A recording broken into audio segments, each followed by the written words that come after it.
They say money talks, but it's amazing how many people forget to listen when it's in the wrong hands or the wrong skin. In a bank built on gleaming promises of respect and service, he sat unnoticed, his presence treated like an error in the system rather than a client with power to rewrite its rules.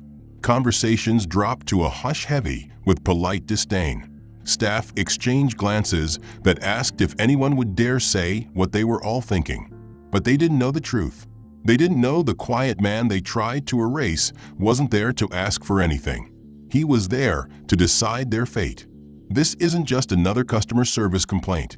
It's the anatomy of a downfall in real time. Stick around as this story unspools, revealing every crack in their polished facade. If you crave stories that pull back the curtain on power and prejudice, hit like, subscribe, and tell us in the comments where you're watching from.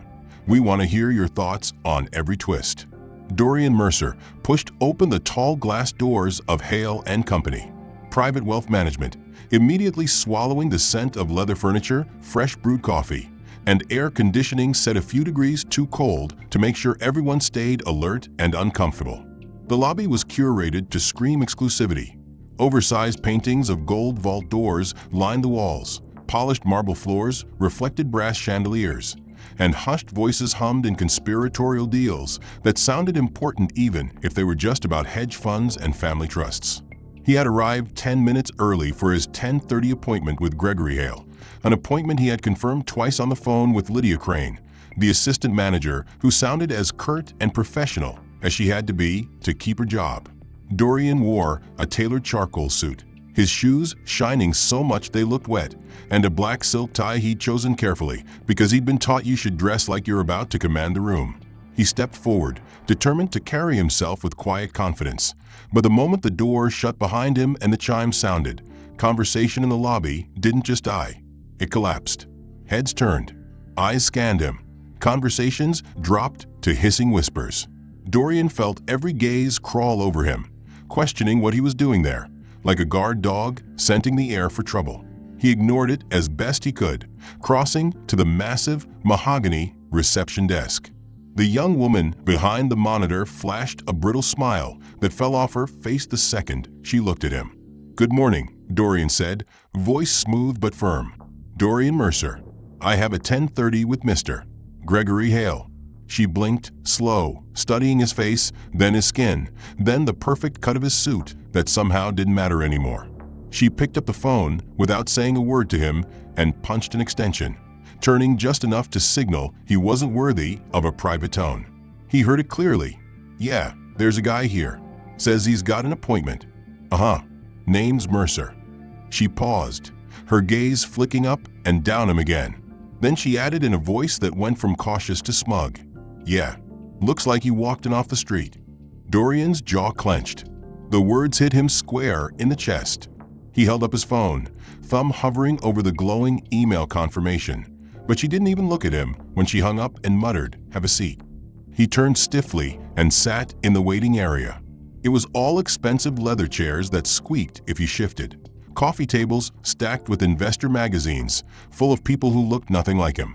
The silence wasn't silence. It was filled with breathing, glances, rustling papers deliberately turned too loudly, and the vibration of restrained laughter.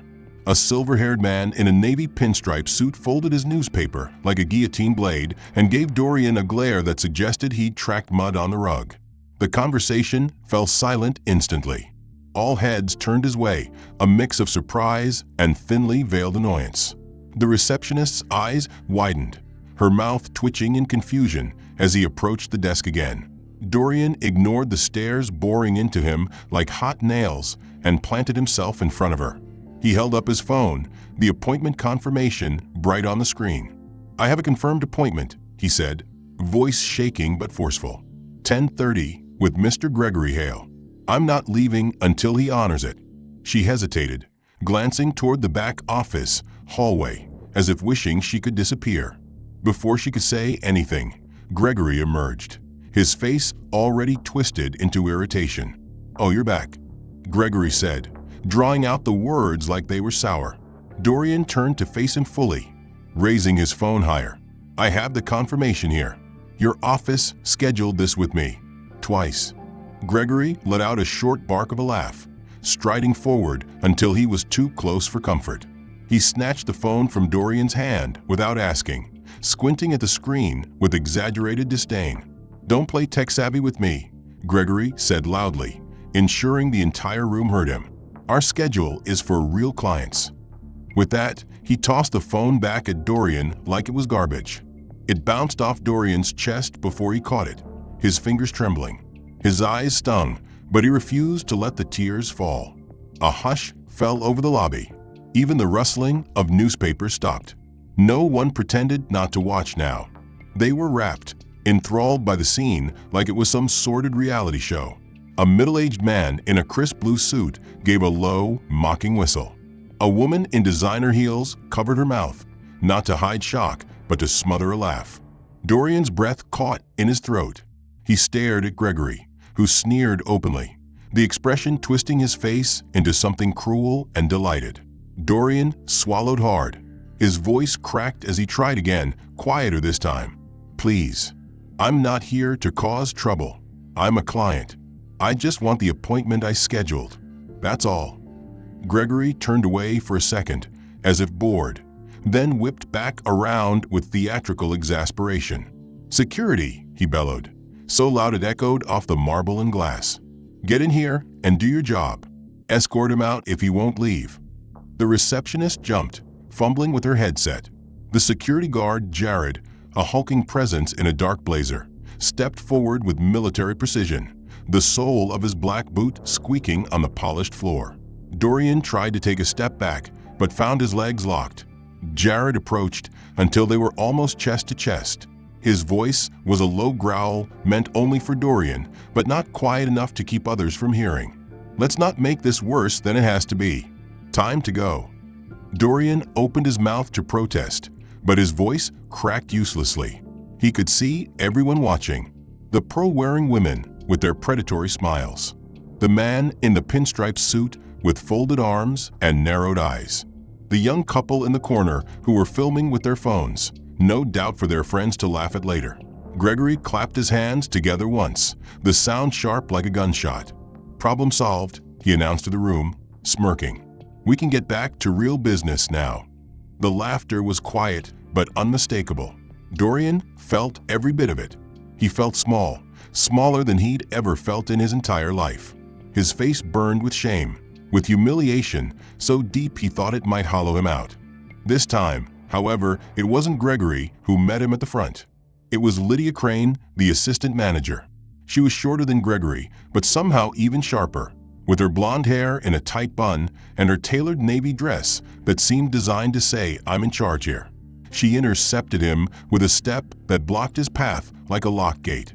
She offered a smile so carefully rehearsed it was almost convincing, but her eyes were ice. "Mr. Mercer," she said sweetly, "I understand there was some confusion." Dorian's voice trembled with anger. He tried to choke back. "Confusion? Your manager just threw me out of a lobby in front of everyone. I have an email confirming my appointment."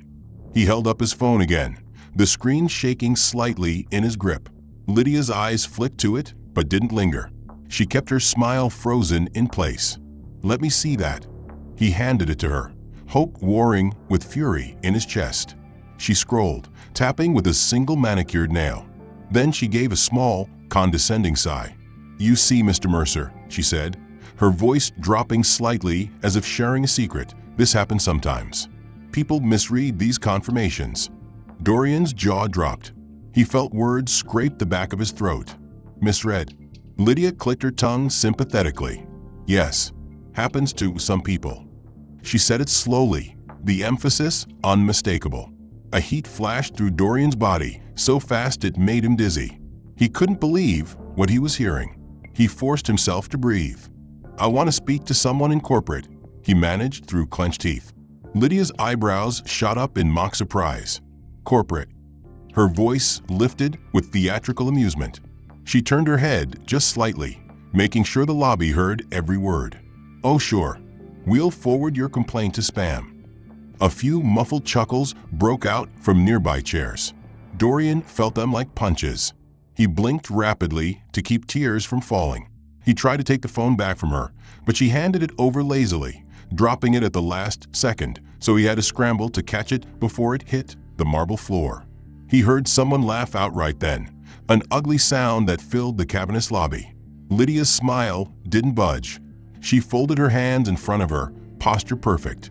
"Listen, Mr. Mercer," she said, voice taking on a patronizing note so thick it felt like tar. "I'm sure this is all very frustrating for you, but we're not going to be able to help you today. Our schedule is for premium clients, and I'm sure you understand how that works." Dorian's head spun. He felt nauseated. His heart pounded so hard he thought it might crack his ribs. He swallowed hard and found his voice raspy and shaking. "I am a premium client," he said. The words fell hollow even as he spoke them. Lydia's eyes flickered over him, taking in every detail like she was assessing an item she was about to reject at a pawn shop. It had sunk into his skin and clung there like smoke. His heart thundered with something close to panic as he realized he was standing out front on the street again, paralyzed, unable to move on, unable to just leave. Because leaving meant accepting it. Accepting that he wasn't welcome, that he wasn't good enough, that everything he had built was invisible here. He clenched his jaw so tight it hurt. Then he did the only thing that made sense in that moment. He turned back toward the door, pulled it open, and walked inside. He didn't care about the hush that fell as soon as the bell chimed. He didn't care about the receptionist's eyebrows shooting up in exasperated surprise. He didn't care about the guard, Jared, already pushing off the wall as if preparing for a confrontation. He walked straight past the front desk without so much as a glance, his steps echoing on the marble floor like gunshots in the silence. Lydia stepped forward fast, trying to intercept him, but he held up a shaking hand and said, "I'm speaking to him." Now, his voice cracked at the end, but it didn't matter. The words had force. He strode toward the frosted glass door marked branch manager and pushed it open without knocking. Inside, Gregory Hale sat at a massive desk, scrolling something on his phone, pretending not to notice the commotion. He didn't even look up at first. When he did, he let out an exaggerated sigh, tossing the phone down. "Oh, look who's back," Gregory said, loud enough for everyone outside to hear. He didn't bother hiding the sneer in his voice. Dorian felt his blood pressure spike. He kept his voice low, but shaking. "I have an appointment. I have proof. Your assistant manager refused to even look at it. You threw me out in front of everyone. I'm not leaving until I get the service I came for." Gregory cocked his head and slowly, mockingly stood up. He walked around the desk and leaned back against the glass door so the entire lobby could see his posture of bored disdain. Then he turned to the staff at the front desk and the few clients who had paused to watch this new episode unfold. "Notice how they think a hoodie counts as a business suit?" Gregory said, his voice dripping with contempt. A few muffled laughs broke out in the lobby. Dorian felt heat explode in his chest. His vision went red. "I'm wearing a tailored charcoal suit," he said, voice cracking from restrained fury. "Custom cut. Wool. Italian." Gregory didn't even blink. He snorted and waved a hand dismissively like shooing away a fly. "Sure you are, Mr. Wall Street." He let out a theatrical, scornful laugh. "Look at this guy. Comes in here like he owns the place. You see it all the time." Dorian's fists clenched so hard he thought he might break a bone. His mouth opened, but nothing came out. He couldn't find words. He heard someone behind him murmur, "God, he's persistent," and another answer with a soft, ugly giggle. Gregory pushed himself off the door and took a single step toward Dorian, lowering his voice, but not enough to hide it from the watching staff. "We have an image to maintain here," he said, words carefully enunciated, as if explaining to a child. "We serve a certain kind of client, one that fits." He dragged his eyes over Dorian's face, lingering on his skin. "And you just don't." He shrugged, feigning helplessness. "I don't make the rules." Dorian's throat worked furiously, trying to force down the bile. He swallowed it back, blinked rapidly to clear the blurring in his eyes, and tried one last time. "I have money here. Investments. Accounts. I'm your client." Gregory's eyebrows shot up in false surprise. "You do? Wow. Congratulations. He clapped slowly, each smack of his palms cutting through the silence. Look, buddy, why don't you take it up with the community branch? He wasn't going to let them have that victory. He wasn't going to let them act like he didn't belong there. He had money in this bank, serious money, accounts he'd built over years of relentless work. He had just as much right to service as any of those smug clients lounging in the lobby. He forced himself to take a deep breath, feeling the burn in his throat as he swallowed down everything he wanted to scream. Then he straightened his shoulders and walked back inside one more time. The bell over the door chimed, that cruel little sound that felt like an alarm signaling his intrusion. The entire lobby turned to look at him yet again. He saw the receptionist's eyes widen in surprise and annoyance. Lydia Crane was already striding forward, lips pursed in disbelief. But before she could say anything, Dorian raised his voice, loud enough to cut through the silence. "I'm here to make a transfer." The words snapped through the room like a whip crack. Conversation stopped. Even the security guard by the door froze, shifting uncertainly. Lydia paused, clearly taken off guard, her carefully neutral smile faltering for a moment before returning with brittle politeness. "Mr. Mercer, perhaps you'd like to schedule an appointment at another branch." Dorian cut her off with a glare. "No, I want to move money today, right now. You're a bank, aren't you?" He heard someone in the lobby snicker. Lydia's eyes narrowed, but before she could answer, Gregory Hale's voice boomed from behind the glass door of his office. "What's the commotion?" He pushed the door open and leaned against the frame, arms folded across his chest, a smirk already in place like it was part of his uniform. Dorian turned to face him, voice steady but shaking at the edges. "I want to make a transfer. You can't turn me away for that." Gregory's eyebrows rose theatrically. "A transfer? Wow, listen to Mr. Wall Street over here." He pushed himself off the door and ambled forward with deliberate slowness. "Don't know if you know what that means," he added loudly, voice dripping with sarcasm. "But it involves moving money. Big words. Complicated stuff." The lobby burst into uncomfortable laughter. Dorian felt his face burn so hot he thought he might pass out. His heart slammed against his ribs, but he forced himself to stay rooted in place. He clenched his jaw so tight it hurt. "I know exactly what it means," he spat, voice cracking. "And I want to do it. Right now." Gregory spread his hands like a preacher delivering bad news. "Oh, I'd love to help, really I would," he said in mock sincerity, turning slightly to address the staff behind the counter who were watching with wide eyes. "But you know what? Our policies have changed. We don't do complicated stuff for, well, anyone." His eyes flicked to Dorian meaningfully, making sure everyone heard the subtext. Lydia let out a small, humorless laugh she tried to hide behind a cough. Dorian felt like his legs might buckle. He couldn't believe it. He couldn't believe this was happening. He tried to swallow the lump in his throat. He raised his voice, desperate now.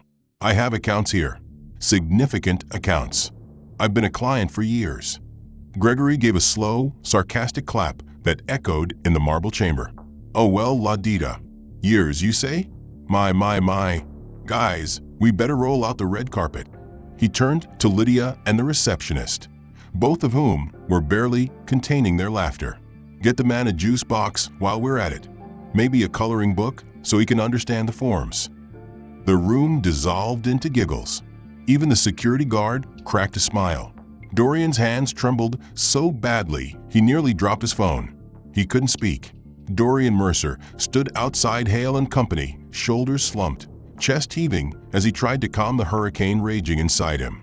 He wiped sweat from his brow with the back of his hand, though the day wasn't even that hot. It was humiliation that made his skin burn and his suit feel suffocating. He looked down at his phone, at the endless notifications from his calendar reminding him of his important meeting that would never happen, and wanted to fling it into the gutter. He forced himself to breathe.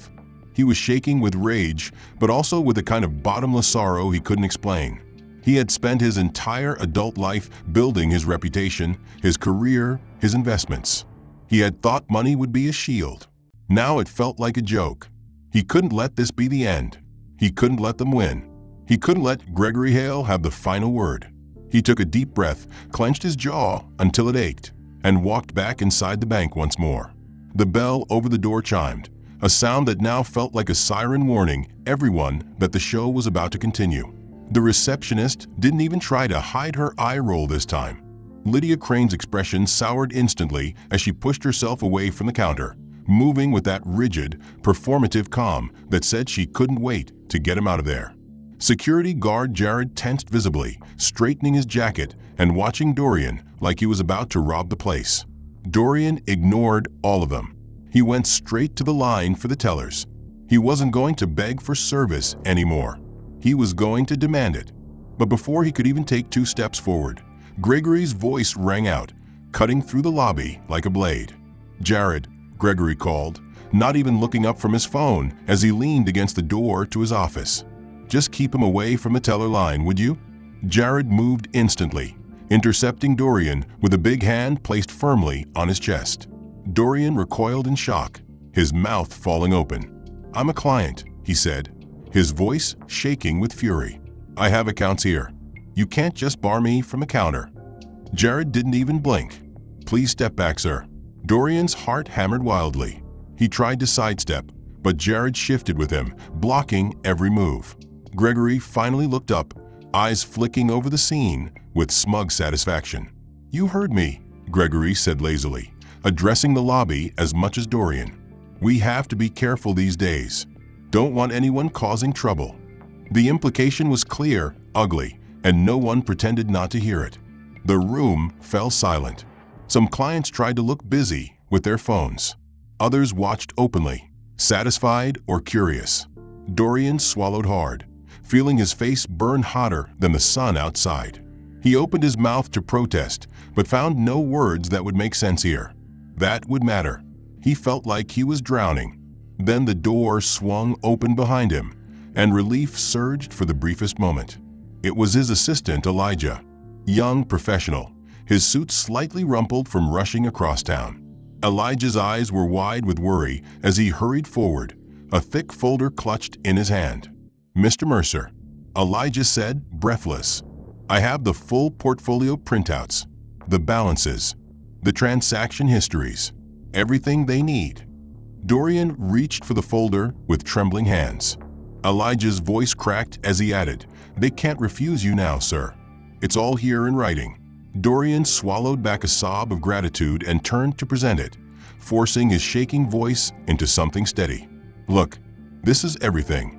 Proof of funds, my accounts, my history with this bank." He extended the folder toward Gregory, who watched the whole scene with a crooked smile. Gregory didn't even pretend to look interested. He stayed where he was, one eyebrow cocked in mocking curiosity. When Dorian stepped forward another inch, Jared blocked him again with one meaty arm, pushing him gently but firmly back. Dorian's mouth hung open. He couldn't believe this was real. He thrust the folder at Lydia instead, voice cracking. "You can at least look. You can see I'm not lying, that I belong here." Lydia hesitated, glancing at Gregory for permission. Gregory chuckled, shaking his head slowly. "I don't care if he says he owns Fort Knox," Gregory drawled loudly, ensuring every client in the lobby heard it. "He's wasting our time." Lydia's mouth twitched into something like pity, but mostly looked like relief that she didn't have to help.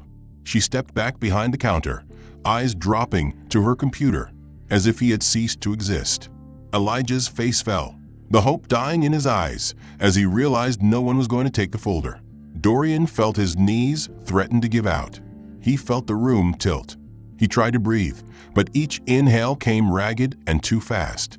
Jared gave his shoulder a light push. "You should go now, sir," the guard murmured, voice empty of emotion. Dorian couldn't even argue anymore. He felt hollowed out, like all the fire that had driven him back through those doors had been snuffed out with one humiliating sentence. He turned, folder still clutched in his white-knuckled grip, and stumbled for the door. Behind him, the lobby was silent but electric with judgment. As he opened the door, he heard Gregory's voice again, softer this time, meant only for the staff but loud enough to carry. "This is why we screen our clients." The door closed on a final round of stifled laughter. They hadn't just insulted him, They dehumanized him, reduced him to nothing in front of an audience that relished every humiliating second. Dorian felt sick, but the fury burned hotter than the shame now. He couldn't let this stand. He wouldn't. He hadn't clawed his way to where he was to be treated like dirt by someone who thought his money didn't count because of the color of his skin. He sucked in a deep breath that rattled in his lungs and squared his shoulders. Elijah shifted beside him. "Mr. Mercer?" Elijah asked carefully, voice trembling with concern. "What do you want to do?" Dorian didn't answer immediately. He wiped sweat from his brow with his sleeve, breathing through his nose, counting to 3, then to 10, then to 20, until his heart slowed just enough for him to think clearly. He glanced through the glass doors of the bank lobby, where he could still see Gregory Hale leaning casually against his office door, chatting with Lydia Crane, both of them laughing, as if they didn't have a care in the world.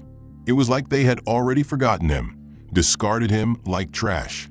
The sight twisted something deep in Dorian's chest, snapping the last fragile thread of restraint.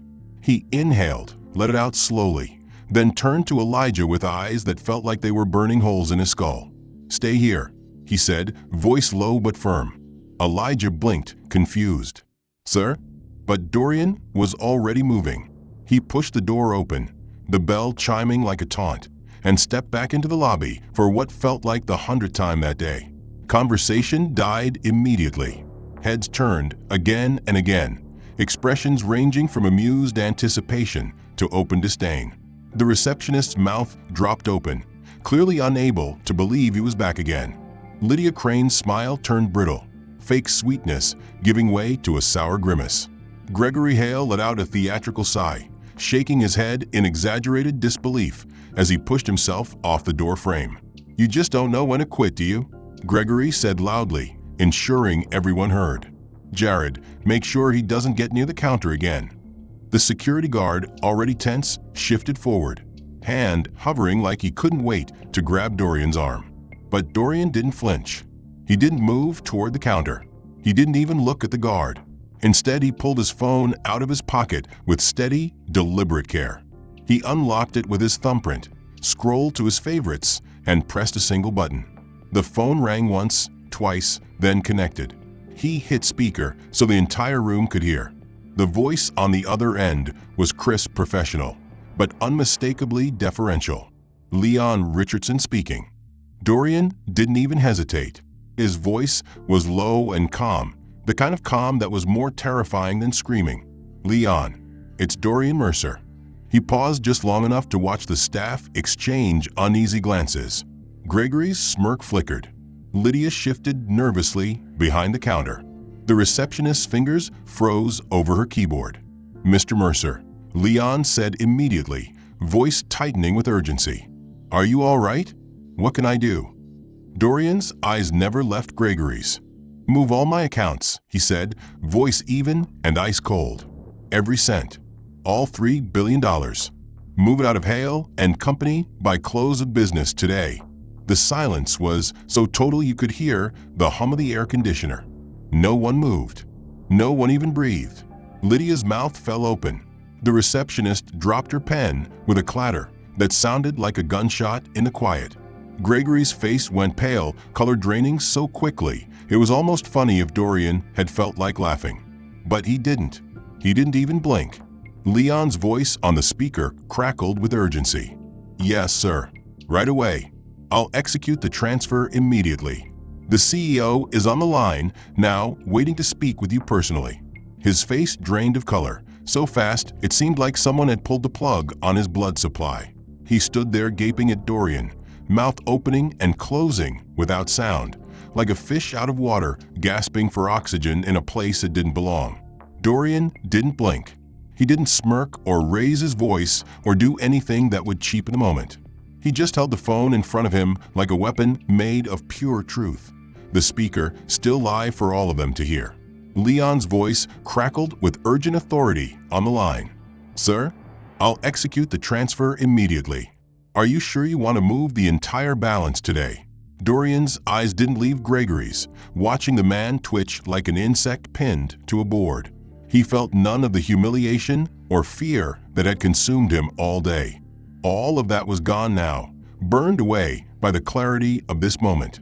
His voice was steady, measured, calm as a man delivering sentence in a courtroom. "Transfer all my accounts away," he said evenly. "Close them by tomorrow." Gasps erupted around the lobby. The older man in the pinstripe suit who had laughed at Dorian earlier dropped his coffee cup onto the table with a sharp, cracking noise. Two women in designer skirts exchanged a panicked glance, realizing they were watching something catastrophic in real time. The security guard, Jared, shifted uneasily, his hand falling away from the baton he'd been resting it on all morning. For the first time since Dorian had walked through that door, Jared looked like he didn't know who the threat was anymore. Leon responded instantly, voice crisp and professional even with a clear note of urgency. "Yes, Mr. Mercer. It will be completed. The entire portfolio. I'll call you with transfer confirmations this afternoon. The CEO is requesting to speak with you personally now, sir." He's on hold, insisting on apologizing directly. A stunned silence swallowed the room whole. Dorian didn't say a word to Leon yet. He simply lowered the phone a little, letting the lobby absorb the reality. Gregory swallowed hard, Adam's apple bobbing in his pale throat. He looked like he might vomit. He tried to speak, but all that came out was a dry croak. Lydia's mouth trembled around a word she couldn't find, her fingers fluttering near her collar, as if she might choke on her own breath. Dorian turned his head very slightly, finally shifting his gaze from Gregory to scan the room. He made eye contact with customer after customer who couldn't seem to look away even though they desperately wanted to. Every single one of them who had smirked, chuckled, whispered behind their hands. They were silent now, their faces flushed, eyes averted in shame or fear. Elijah was still near the door, frozen in place, jaw slack, eyes shining with stunned relief and pride. Dorian finally lifted the phone back up, ignoring the way Gregory's mouth moved uselessly, ignoring Lydia's strangled gasp. "Leon," Dorian said, voice calm, the slightest steel in the undertone. "I expect your team to handle this discreetly but efficiently.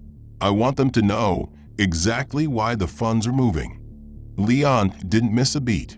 "Understood, sir. I'll make sure the report details the cause. Everyone up to the board will see it." A tremor rippled through the staff behind the counter, the words hitting them like a slap. Dorian paused deliberately, making sure Gregory heard every syllable. "Good. Tell them this branch made it clear I wasn't welcome." Gregory finally managed to find his voice, cracking and weak. "Mr. Mercer, wait, look, this is all a misunderstanding." But before he could finish groveling, the landline at the front counter began to ring so loudly it made several people jump. The receptionist jerked as if electrocuted, fumbling for the receiver. She pressed the button, voice wobbling as she spoke. "Hale & Company, main branch, this is Allison." She froze mid-sentence as the voice on the other end shouted, so loudly it echoed out of the tinny speaker. Lydia Crane kept her gaze locked on the floor behind the counter, her hands shaking just enough that she accidentally knocked over a branded pen cup, the plastic clattering embarrassingly loud against the marble, as no one dared to pick it up. Dorian Mercer held his phone to his ear, the call with Leon having ended moments ago, the final words ringing in the lobby's memory. "The CEO will be arriving shortly." Elijah, Dorian's assistant, remained by the door, eyes wide with disbelief and dawning admiration, watching his boss hold his ground like a pillar of iron. No one else moved. Even the clients who had watched all this as theater sat rigid in their seats, uncomfortable and ashamed, some looking away completely, pretending to be engrossed in their phones while their ears strained for every word. Gregory finally seemed to realize he needed to do something. He cleared his throat weakly, voice cracking. "Mr. Mercer, Dorian, please, let's be reasonable here." His words sounded so pitifully small, so pathetic, compared to the roaring authority he had wielded earlier. Dorian didn't respond. He didn't need to. He simply looked at Gregory with a blank, calm expression that said everything. That was when the branch doors swung open, so hard they banged against their brass stoppers. In walked a pair of corporate fixers in dark suits, followed by the district vice president himself, a lean, gray-haired man with rimless glasses whose expression was as hard as granite. He scanned the lobby once, taking in the frozen staff, the silent, watchful clients, and finally settling his eyes on Dorian. He nodded once in stiff acknowledgement before turning his gaze onto Gregory. His voice was cold enough to freeze water. "Gregory Hale, in my office." Now, Gregory went even paler, but didn't dare argue. He walked stiffly across the floor, trying to keep the last scraps of dignity from slipping through his fingers. The vice president didn't follow him immediately. Instead, he turned to Lydia Crane. "You too." Lydia made a strangled sound in her throat before scuttling out from behind the counter, avoiding Dorian's gaze entirely as she followed Gregory through the glass door. For a moment, the door didn't close completely, and Dorian could hear the first angry words barked at them inside, the fixers flanking the entrance like prison guards. Clients watched, pretending not to listen, but no one even blinked. Minutes passed like hours before the door finally opened again. Gregory stumbled out first, hair mussed, collar crooked, face slack and lifeless. He didn't even look at Dorian or anyone else as he adjusted his jacket with shaking fingers. The district vice president followed him, voice ringing with icy finality. "Gregory Hale, you're terminated effective immediately. Security will escort you from the premises." Gregory's mouth fell open in mute protest, but the words died there. Jared, the same security guard who had shoved Dorian away from the teller line, appeared beside him and placed a heavy hand on his arm.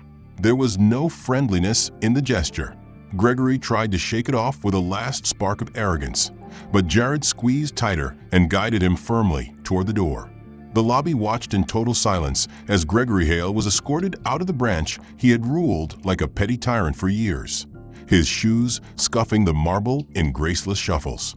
Lydia tried to follow at a distance, but the VP's voice cracked like a whip. "You, wait." She froze mid-step, trembling so hard the bun at the back of her head seemed to wobble. The VP didn't even look at her as he spoke. "Your role is under immediate review. Clean out your desk. You'll be contacted by HR." She made a tiny choking sound, her eyes shining with tears that she tried to blink away before fleeing behind the counter, refusing to meet anyone's gaze. Dorian stood unmoving, watching it all with a stillness that was less satisfaction than grim, quiet inevitability. He hadn't asked for this. He hadn't wanted this kind of destruction, but he wouldn't flinch from it either.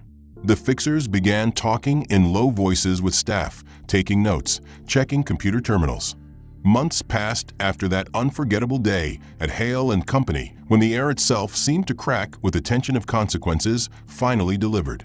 The bank branch never really recovered.